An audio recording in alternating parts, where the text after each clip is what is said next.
Taiwan کے issue کے اوپر چائنا نے برملا کہہ دیا کہ امریکہ کو کہ آپ ذرا اپنے آپ کو تھوڑا سا سکویز کریں. اب وہ جنازہ بھی اٹھا کے پھر رہے ہیں, اب وہ فلودہ بھی کھانے لگے ہوئے ہیں. شعور کا جی, شعور دیا جی, بڑا شعور ہے جی. کس نے دیا ہے؟ بالی تحریک انصاف نے دیا ہے.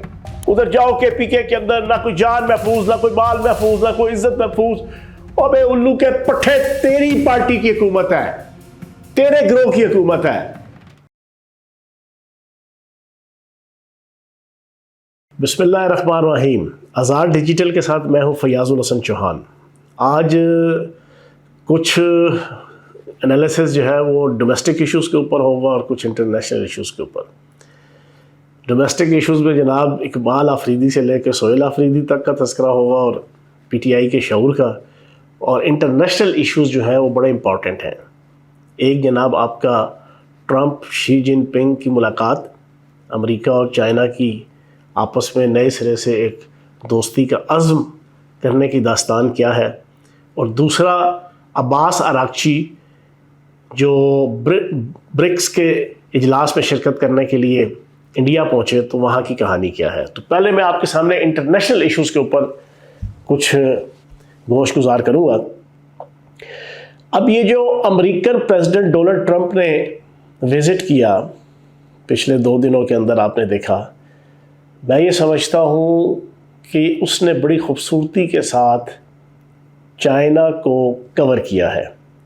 چائنا کے حوالے سے اور رشیا کے حوالے سے ساری دنیا جانتی ہے کہ امریکہ ایران جنگ کے اندر ان 2 ملکوں نے بڑے زبردست طریقے سے فائنینشلی اور لاجسٹک پوائنٹ آف ویو سے, ملٹری پوائنٹ آف ویو سے, ملٹری اکوپمنٹ کے پوائنٹ آف ویو سے, سب دنیا کو پتہ ہے کہ رشیا نے اور چائنا نے ایران کو کھلم کھلا سپورٹ کیا ہے.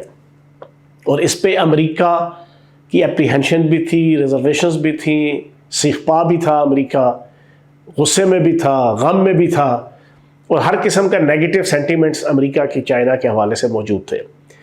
لیکن امریکہ نے اور امریکن پریزیڈنٹ نے ایک پولیٹیکل موو کرتے ہوئے بڑی خوبصورتی کے ساتھ چائنا کا وزٹ کیا. چائنا کا وزٹ کر کے اس نے چائنا کی کمزوری, کیا کمزوری, کہ 35% سے لے کے 40% چائنا کا جو آئل ہے, جو پیٹرولیم مصنوعات ہیں, وہ آپ کے اسی رستے آبنائے ہرمز کے رستے جناب یہی خلیجی ریاستوں سے آتا ہے, جس میں سعودی عرب ہے, جس میں یو اے ای ہے, جس میں قطر ہے, جس میں کویت ہے, جس میں ایران ہے. یہ سارا تیل 35 to 40% چائنا کی جتنی انڈسٹریلائزیشن ہے, اس کی انڈسٹری ہے, زراعت ہے, صنعت ہے, تجارت ہے, ان کی جناب نقل و حمل کے جتنے ذرائع ہیں جو ایک ملک اور ایک معاشرے کی تعمیر و ترقی کے لیے وائٹل رول ہوتا ہے جن کا, وہ سارا ڈیپینڈ کرتا ہے آئل کے اوپر, پیٹرولیم مصنوعات کے اوپر, جو 35 سے 40% چائنا کی اس رستے کے ذریعے سے اور ان ممالک کے ذریعے سے آتی ہیں. پچھلے 80 دنوں سے اس کا بیڑا غرق ہوا ہے, وہ نقصان اٹھا رہا ہے.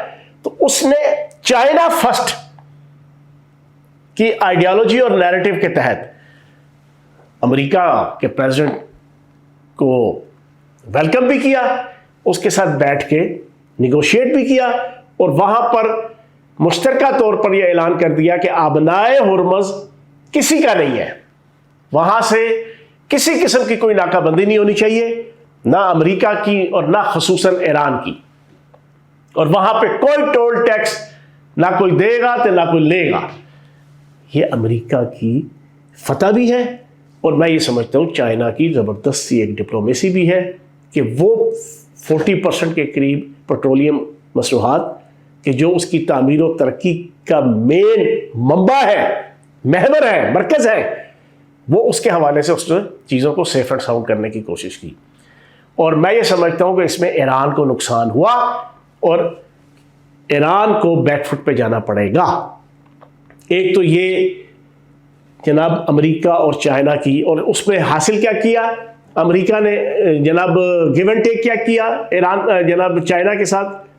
چائنا کو اس موقف پہ لا کے تائیوان کے ایشو کے اوپر چائنا نے برملا کہہ دیا کہ امریکہ کو کہ آپ ذرا اپنے آپ کو تھوڑا سا سکویز کریں اس ایشو کے اوپر, یا پنجابی کے اندر بندے کا پتر بنے اور آپ اس پہ زیادہ مداخلت نہ کریں، اور وہ اپنا سٹینس اور اپنا نیریٹو جو آپ نے پچھلے کئی دہائیوں سے تائیوان کے حوالے سے رکھا ہوا ہے اس سے تھوڑا سا بیک فٹ پہ جائیں.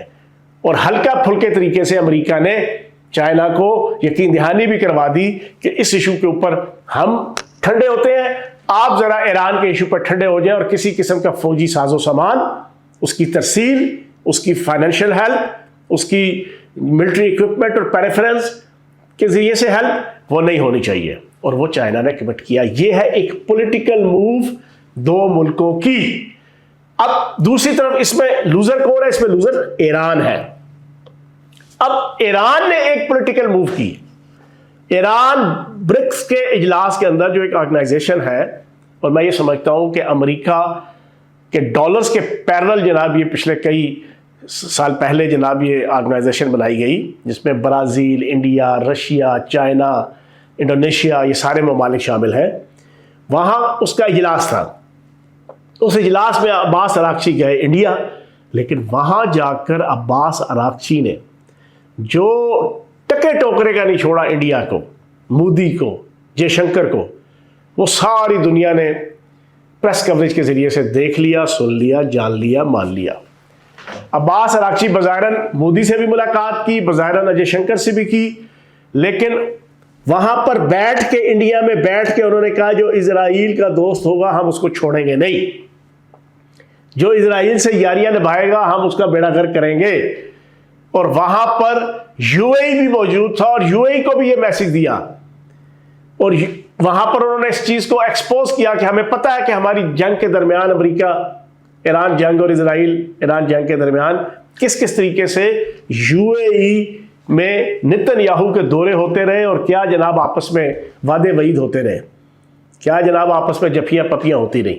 یہ انہوں نے وہاں بیٹھ کے یو اے ای کو بھی تھریٹ لگا دیا، اور انڈیا کو بھی تھریٹ لگا دیا، اور انڈیا کو بھی سمجھا دیا کہ جو اسرائیل کا دوست ہے وہ ہمارا دشمن ہے، جو ہمارا دشمن ہے ہم اس کو چھوڑیں گے نہیں.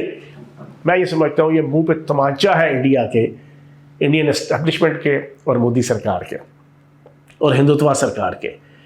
اور دوسرا جناب وہاں پر عباس اراغچی نے، میں یہ سمجھتا ہوں کہ نہ صرف اسرائیل کے حوالے سے، نہ صرف یو اے ای کے حوالے سے، نہ صرف آپ کی جناب انڈیا کے حوالے سے، انہوں نے یہ میسج دے دیا کہ ہم اب کسی قسم کے کسی اسرائیلی دباؤ، انڈین دباؤ اور یو اے ای کے دباؤ کے اندر ہم نہیں ہیں. تو میں یہ سمجھتا ہوں کہ دوسری جو انٹرنیشنل موو ایران نے کھیلی ہے، اس میں ایران لوزر نہیں ہے. ایران نے اپنے دشمنوں یو اے ای اور انڈیا، ان دونوں کو اسرائیل کا دوست ڈکلیئر کر کے اپنا دشمن ڈکلیئر کر دیا ہے. اور وہاں پر پھر مودی نے اور اجے شنکر نے مطالبہ کیا عباس اراغچی صاحب سے کہ جناب آپ آبنائے ہرمز کھول دیں. اب دیکھو نا، بات وہی کی جو اسرائیل امریکہ چاہتا ہے. انہوں نے بڑے خوبصورتی سے، یہ کہتا تھا نا اجے شنکر، پاکستان کو انہوں نے گالی دی تھی جنا آج سے 1.5 مہینہ پہلے جب پیک پہ تھی جنگ، اور پاکستان کی عزت اور وقار کا جھنڈا اور پھریرا لہر رہا تھا پوری دنیا کے اندر، پہلا دور جب ہو رہا تھا امن معاہدے کے حوالے سے، تو اندر سے بغض اور کینہ نکال کے اس چوسی ہوئی گنڈیری والے منہ کے جناب آپ کے وہ جے شنکر نے، اس نے جو گالی دی تھی نا، وہ میں یہاں دہرانا نہیں چاہتا، ایگزیکٹ وہی گالی کے مترادف اپنی شخصیت بروکر کے طور پہ لا کر انہوں نے اسی اسرائیل کا اور اسی امریکہ کا، اور خصوصاً اسرائیل کا بروکر بن کے جناب اس نے ایران کو بلا کر، برکس کے بہانے بلا کر اسرائیل کی ڈیمانڈ ان کے سامنے رکھی. تو بروکر تو آپ ہوئے نا، انڈیا ہوا نا، نہ لینا نہ دینا. لیکن وہاں پر شٹ اپ کال دے دی عباس اراغچی نے اور ایران نے اور تہران نے. انہوں نے کہا نہیں، ہم نہیں مانتے. تو ٹکے ٹوکرے کی عزت نہیں رہی، نہ انڈیا کی، نہ ہندوتوا سرکار کی، نہ وزیر اعظم مودی کی، اور نہ آپ کے وزیر خارجہ چوسی ہوئی گنڈیری والے منہ والے اجے شنکر کی. تو جناب یہ دو مووز پچھلے 2 دنوں کے اندر انٹرنیشنل لیول پہ ہوئی، اس کا تجزیہ میں نے آپ کے سامنے رکھا. اب 2 مووز جو ہے وہ پاکستان کی ڈومیسٹک ہے. شعور کا جنازہ ہے، شعور کا فلودہ ہے. اب وہ جنازہ بھی اٹھا کے پھر رہے ہیں, اب وہ فلودہ بھی کھانے لگے ہوئے ہیں. شعور کا جی, شعور دیا جی, بڑا شعور ہے جی. کس نے دیا ہے؟ بانی تحریک انصاف نے دیا ہے. کہاں پہ دیا ہے؟ پورے پاکستان میں اور اوورسیز پہ دیا, اور اس کا اظہار KPK کے اندر ہو رہا ہے. پہلا شعور کا لشکارہ کھلم کھلا پاکستان کے پارلیمنٹ ہاؤس میں. مجھے تقریباً کوئی 25 سال پارلیمانی سیاست کے اندر ہو گئے ہیں, 47 سال پالیٹکس کے اندر ہو گئے ہیں. پالیٹکس کی پوری 47 سال کی تو میرے ٹپس پہ ہے, اس میں سے 25 سال پریکٹیکل ہے, پھر اس کے بعد ہسٹری بھی پڑھی ہے. میں نے پاکستان کے اندر کسی پارلیمنٹ, کسی اسمبلی کے اندر ایک ہی پارٹی کے ممبران اسمبلی, ممبران سینٹ کو آپس میں دستوں گریبان ہوتے ہوئے میں نے نہیں دیکھا. اپوزیشن اور ٹریجری بینچز کو میں نے دیکھا ہے, ساری دنیا نے دیکھا ہے, ہر پاکستانی نے دیکھا ہوگا کہ آپس میں دستوں گریبان ہے. وہ بھی غلط ہے, میں سمجھتا ہوں, لیکن یہ ہوتا رہا ہے دنیا کے ہر ملک کے اندر بھی اور پاکستان کے اندر بھی. میں نے کم از کم پہلی دفعہ دیکھا ہے جناب کہ شعور کا جھنڈا اٹھائے اور شعور کی ٹوپی پہنے اقبال آفریدی اور جنید اکبر آپس میں گتھم گتھائیں جناب پارلیمنٹ کی on the floor of the house. یہ ہے شعور جو بانی تحریک انصاف نے ان چولوں کو دیا ہے, جنہوں نے اپنی پارٹی کی بھی اور اپنی بھی اور پوری پاکستان کی پارلیمنٹ کی بھی عزت کا جنازہ سر عام نکالا. پھر اس کے بعد وہاں سے لڑکے اقبال آفریدی باہر آیا تو شعور کا اگلا جنازہ دیکھ لیں.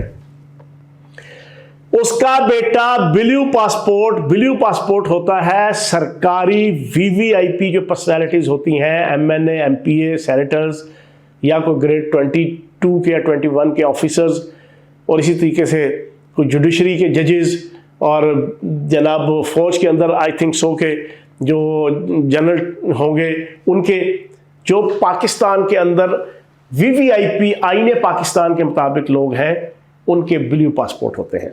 ان کا کیا مقصد ہوتا ہے کہ یہ سرکار پاکستان کے نمائندے ہیں اپنی اپنی فیلڈ کے اندر سرکاری.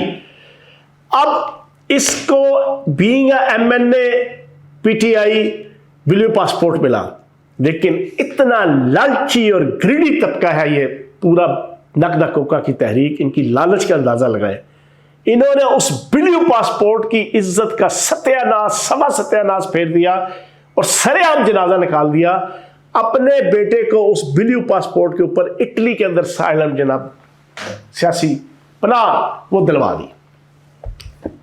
اب آپ بتائیں کتنی پاکستان کی انسلٹ ہے کہ پاکستان کا VVIP شخص بلیو پاسپورٹ کے اوپر جناب کسی دوسرے ملک سے بھیک مانگی اس نے جناب کہ مجھے سیاسی پناہ دو. اور سیاسی پناہ کا مطلب ہوتا ہے کہ وہ بندہ کہتا ہے میرا ملک ٹھیک نہیں, میرا ملک ظالم ہے, جابر ہے, وہاں پہ رول آف لا نہیں ہے, وہاں پہ قانون نہیں ہے, میری جان کو خطرہ ہے, میری عزت کو خطرہ ہے, میرے مال کو خطرہ ہے. یہ ہوتا ہے اسائلم کا مطلب. اور ڈیمانڈ کی جاتی ہے کہ ہمیں آپ کے ملک کے اندر رہنے کی اجازت دی جائے جس ملک کے حوالے سے اپلائی کیا جاتا ہے. تو یار ان سے اندازہ لگاؤ, یار تم اتنے بے شرم ہو, اتنے بے حس اور اتنے بدفطرت ہو کہ تم نے اپنے اس سرکاری پاسپورٹ کے اوپر جناب تم نے کہا یار کہ ہماری سرکار, ہمارا ملک, ہماری سوسائٹی, ہمارا معاشرہ, پھر سونے پہ سہاگا.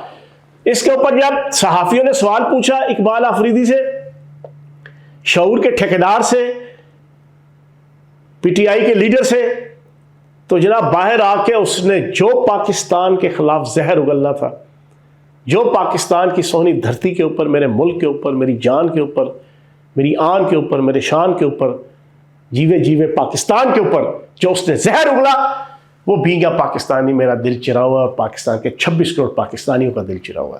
یہ شعور دیا ہے قیدی نمبر 420 نے اور اس بانی تحریک انصاف نے. خدا کی قسم بیسیوں مثالیں, سینکڑوں مثالیں آپ کو مل جائیں گی پچھلے 4 سالوں میں ان کے شعور کی, لیکن ایک تو یہ شعور کے اوپر بڑا افسوس ہوا.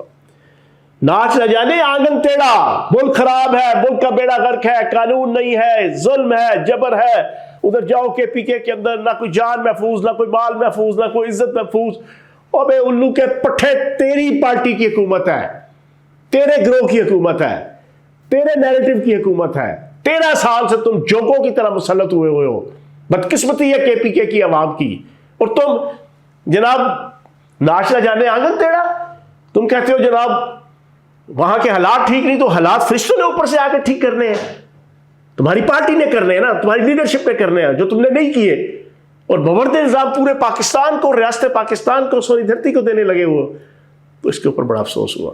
اور جاتے جاتے دوسرا ایشو ڈومیسٹک، نہ کمے نہ کھٹو نہ اہل نہ مراد نہ بالغ نہ پختہ، وزیر اعلیٰ 9 نون سہیل آفریدی نے 2 دن پہلے پریس کانفرنس کی، اس میں کہا کہ ہمارے مخالفین نے کالے چینل لانچ کیے ہوئے ہیں جو سارا دن پروپیگنڈا کرتے ہیں کہ کے پی کے اندر کرپشن ہے، کے پی کے اندر مارا ماری ہے، کے پی کے اندر طائف الملوکی ہے، کے پی کے اندر جناب چھینا چھپٹی ہے، کے پی کے اندر ہر قسم کی برائی ہے، اور خصوصاً کرپشن کا دور دورہ ہے۔ یہ کالے چینل یہ غلط جناب کے پی کے کی فیس کو اور چہرے کو پیش کر رہے ہیں۔ مطلب ہے آزاد ڈیجیٹل کے حوالے سے اس نے اپنے غم اور غصے کا اظہار کیا۔ اس پہ مجھے وہ محاورہ یاد آتا ہے کہ کھوتا مریا کھاریا تے سوگ وزیر آباد، میں قصور کسی کا، غصہ کسی پہ۔ اور بھائی میری سہیل آفریدی سے گزارش ہے کہ اتنی نہ بڑھا پاکی دامہ کی حقائق، دامن کو ذرا دیکھ، ذرا بندے کبا دیکھ، ذرا اپنے گریبان کے اندر جھانکو نا۔ کرپشن نہیں ہے تو اور کیا ہے؟ پچھلے 13 سالوں سے آپ مجھے بطور خصوصاً پچھلے جو آپ کے 2.25 سال ہونے والے آپ کی حکومت آئی ہے، کیا کیا آپ لوگوں نے؟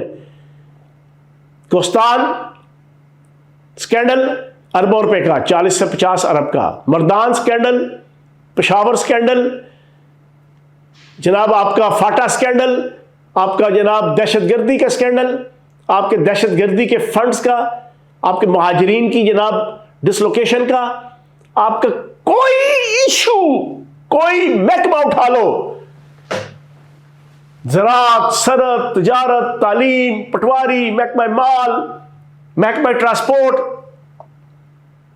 محکمہ اطلاعات، کوئی ایشو اٹھاؤ یار، اس کے اندر وہاں کی سارے کے سارے صحافی، امپارشل صحافی، وہ اربوں سے کم کوئی سکینڈل ہی نہیں ہے۔ طوطا خان آفریدی تے مینا خان آفریدی تے سہیل آفریدی کا بھائی تو گل چاہت تو پتہ نہیں کون کون سے میل فیمیل شیمیل سارے جناب لگے ہوئے بہتی گنگا سے ہاتھ دھونے اور رونا جناب کالے چینل ہمارے خلاف، اور تمہارے کرتوت کالے ہیں، تم اپنے کرتوت سیدھے کر لو، سفید کرتوت کر لو تو جناب کوئی کالا چینل آپ کے خلاف نہیں بولے گا، نہ نیلا چینل نہ پیلا چینل۔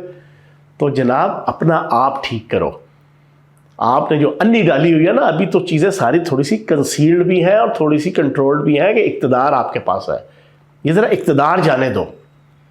جس دن اقتدار گیا نا تو بچو جی سہیل آفریدی صاحب پھر ایسی کوکلا چھپاکی جمعرات آئی ہے جڑا آگے پیچھے دیکھے ہوتی شامت آئی ہے والا ماحول بنے گا نا، تو پھر یہ کالے نیلے پیلے چینل سب بھول جائیں گے۔